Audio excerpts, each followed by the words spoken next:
أعوذ بالله من الشيطان الرجيم بسم الله الرحمن الرحيم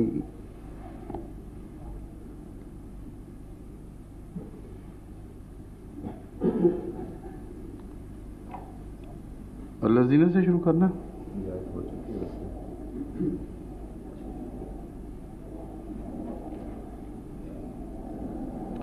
ربنا إنك من تدخل النار فقد أخزيته وما للظالمين من أنصار ربنا إننا سمعنا مناديا ينادي للإيمان أن آمنوا بربكم فآمنا ربنا فاغفر لنا ذنوبنا وكفر عنا سيئاتنا وتوفنا مع الأبرار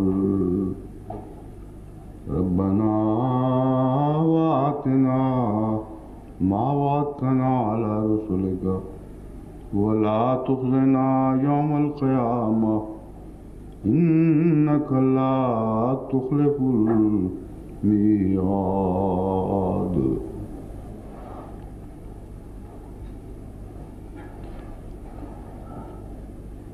ربنا انک من تدخل النار فقد اخزیتہ، اے ہمارے رب یقیناً جسے تو آگ میں جھونک دے تو تو نے اسے ذلیل اور رسوا کر دیا،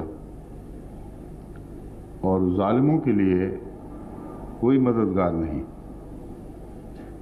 اے ہمارے رب یقیناً ہم نے ایک بلانے والے کو، ایک پکارنے والے کو سنا جو ایمان کی طرف بلا رہا تھا، یہ کہتے ہوئے ان آمنوا بربکم کہ اپنے رب پر ایمان لے آؤ، فآمنا بس ہم ایمان لے آئے، ربنا فاغفر لنا ذنوبنا بس اے ہمارے رب ہمارے گناہ بخش دے، فاغفر لنا لفظ ہے ہمارے لیے ہمارے گناہ بخش دے، وکفر عنا سیئاتنا اور ہم سے ہماری برائیاں دور فرما دے، وتوفنا مع الابرار اور ہمیں نیکوں کے ساتھ وفات دے، ربنا وآتنا ما وعدتنا علی رسلک اور اے ہمارے رب ہمیں عطا فرما جو وعدے تو نے کیے ہیں ہمارے ساتھ، وعدتنا علی رسلک اپنے رسولوں کے ذریعے جو گزشتہ رسول ہیں ان سب سے کے ذریعے جو تو نے آئندہ ہم لوگوں سے متعلق وعدے فرمائے ہیں وہ پورے فرما دے، ولا تخزنا یوم القیامہ اور قیامت کے دن ہمیں رسوا نہ کرنا، انک لا تخلف المیعاد یقیناً تو وعدوں کی خلاف نہیں کیا کرتا، یعنی وعدہ خلافی نہیں فرماتا۔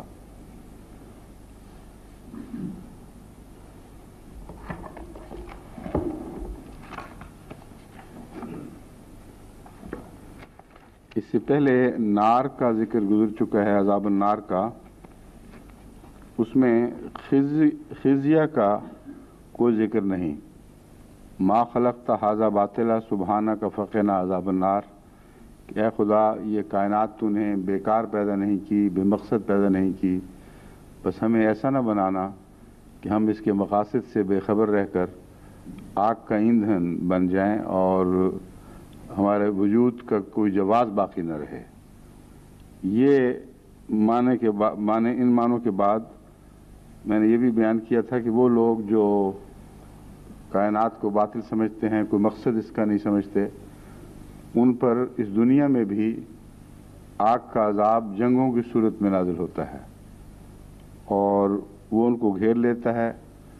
ان دونوں معنوں کے لحاظ سے یہ آیت مسلسل دونوں مضامین کو لے کر آگے بڑھتی ہے۔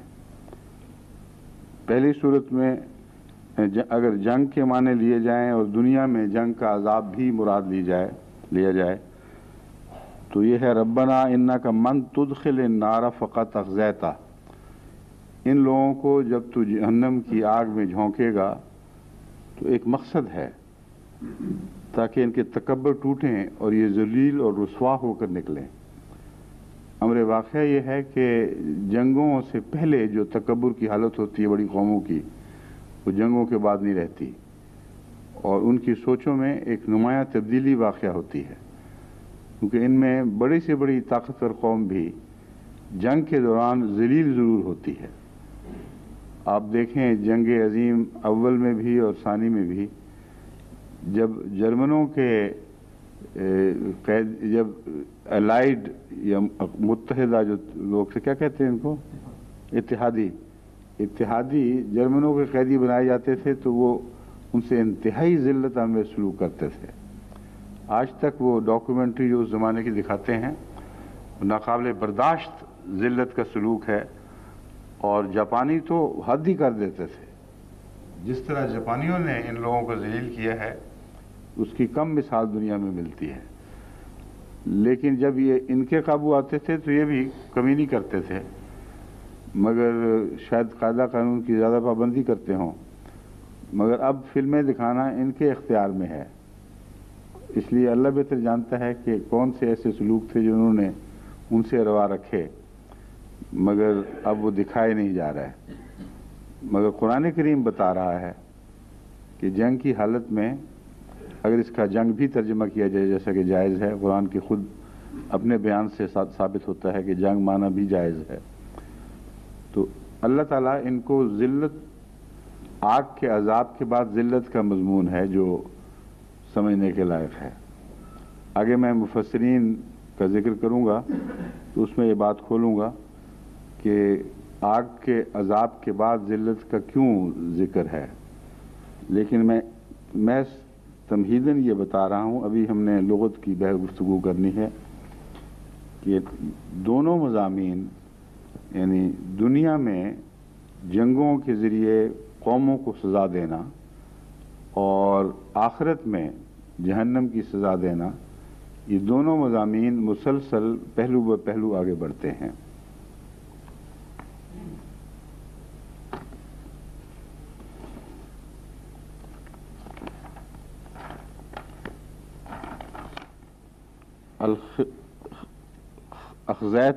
اخذیتہ کے نیچے لکھا ہے خزی الرجل، رسوا ہو گیا، بس خزیہ سے باب افعال ہے اخذا، تو مراد یہ ہے کہ رسوا ہو گیا نہیں بلکہ رسوا کر دیا۔ کہتے ہیں خواہ وہ رسوائی انسان کو اپنی ذات سے پہنچے یا غیر کی طرف سے پہنچے، دونوں صورتوں میں لفظ خزیہ کا اطلاق ہوگا۔ اخذا یہ خزیون اور خزایتن سے باب افعال ہے۔ مفردات راغب صفحہ 270 پر اس کی یہ بحث اٹھائی گئی ہے۔ اخذیتا خزیہ یخزا خزین و خزین، ذل وہان وقیلا وفی بلیتن، ذلیل ہوا، رسوا ہوا یا مصیبت میں گرفتار ہوا۔ خزیہ منہ و خزیہ خزایتم و خزن،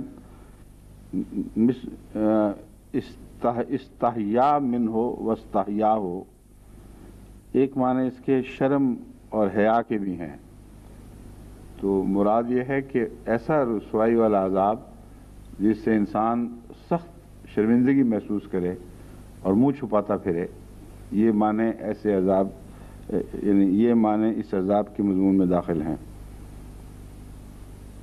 پھر ہے الخزی الہوان والعقاب والبعد والندامت واصل الخزی یستحیا منہ، رسوائی، سزا، دوری، ندامت، خزیون سے مراد وہ چیز ہے جس سے شرمندگی لازم ہو۔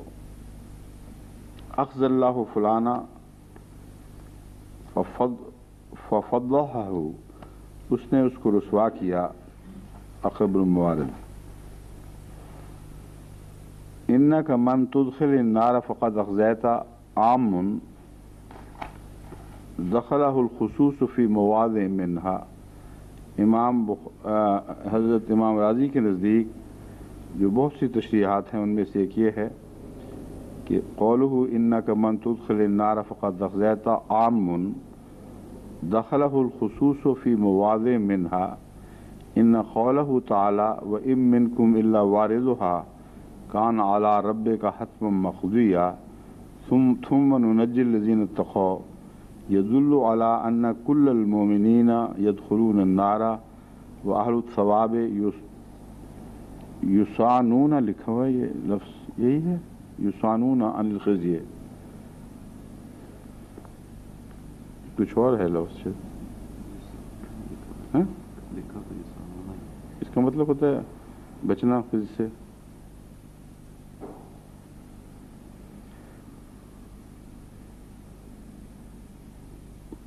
وثانیہا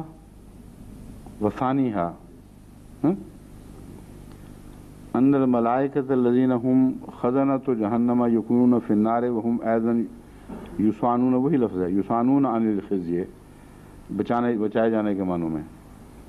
حضرت امام راضی کہتے ہیں کہ یہ لفظ عام ہے، دخلہ الخصوص فی مواضع منہا، بعض موقع پر اس میں خصوص بھی برتا گیا ہے، مگر یہ عام معنی ہے، یعنی ہر شخص جہنم میں ضرور جانے والا ہے. وَإِن مِّنكُمْ إِلَّا وَارِدُهَا كَانَ عَلَى رَبِّكَ حَتْمًا مَّقْضِيًّا ثُمَّ نُنَجِّي الَّذِينَ اتَّقَوْا. یہ جو ثم لفظ ہے یہ تخصیص پیدا کرنے کے لیے آیا ہے، ان میں سے ایک گروہ جہنم میں داخل ہونے کے بعد پھر بچا لیا جائے گا. تو یہ جو اس آیت کا ترجمہ ہے کہ ہر شخص مرنے کے بعد، یہ ان معنوں میں کہہ رہے ہیں، لازماً جہنم میں جائے گا. یہ ایک عقیدہ ہے جس کو حضرت مسیح موعود علیہ السلام نے اسی آیت کی تفسیر کے دوران سختی سے رد فرمایا ہے، کیونکہ دوسری آیات قرآنی اس کے خلاف گواہی دیتی ہیں. قرآن کریم فرماتا ہے وہ تو اس سے دور رکھے جائیں گے، اتنا دور کہ اس کی حسیس تک نہ سن سکیں گے.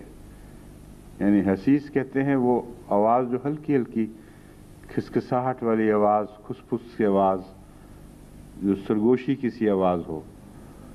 اور جہنم کے متعلق فرمایا ہے وہ خوب جوش مارے گی اور ابل رہی ہوگی، اور غیر معمولی وہاں سے آوازیں چیخ و پکار کی بھی آ رہی ہوں گی. تو اتنا دور رکھے جائیں اگر کہ حسیس تک نہ سن سکیں، تو ان کو عذاب کی کوئی لپٹ بھی نہیں پہنچ سکتی، کسی صورت میں نہیں پہنچ سکتی. اس لیے یہ معنی کرنا اس آیت کی بھی منافی ہے، اور جو الاعراف میں، سورہ الاعراف میں مضمون بیان ہوا ہے اس سے بھی یہ متصادم ہے. کہیں ثابت نہیں قرآن کریم سے کہ جہنم میں خدا کے پاک بندوں کو ڈال کر پھر نکال لیا جائے گا. لیکن چونکہ ان علماء نے اس آیت کو لفظاً من و عن قبول کر لیا ہے، اس کے معنی پر مزید غور نہیں کیا، یا بعض نے کیا ہے اور بعض نے نہیں کیا، اس لیے یہ مشکل پیش آ گئی ہے کہ وہ کہتے ہیں تھوڑا سا دھکا دے کے پھر نکال لیا جائے گا، لیکن جائیں گے سارے کے سارے ضرور. اور جب نکالا جائے گا تو وہ تخصیص ہے. حضرت مسیح موعود علیہ السلام اس کے برعکس جو معنی لیتے ہیں وہ میں آپ کے سامنے پڑھ کے سناؤں گا، پھر ابھی اس مضمون پر اور بھی آ رہا ہیں وہ میں آپ کو بتا دوں.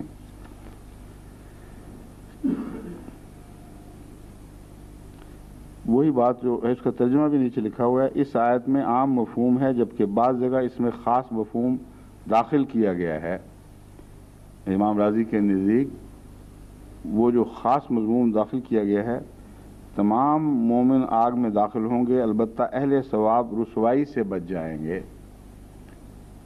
تو کہتے ہیں عذاب دو قسم کا ہے، ایک آگ کا عذاب جو جلانے والا، اور ایک ہے رسوائی جو اس کے بعد ذکر آیا ہے، فقد اخزیتہ، جس کو تم نے آگ کا عذاب دیا اس کو رسوا بھی کر دیا.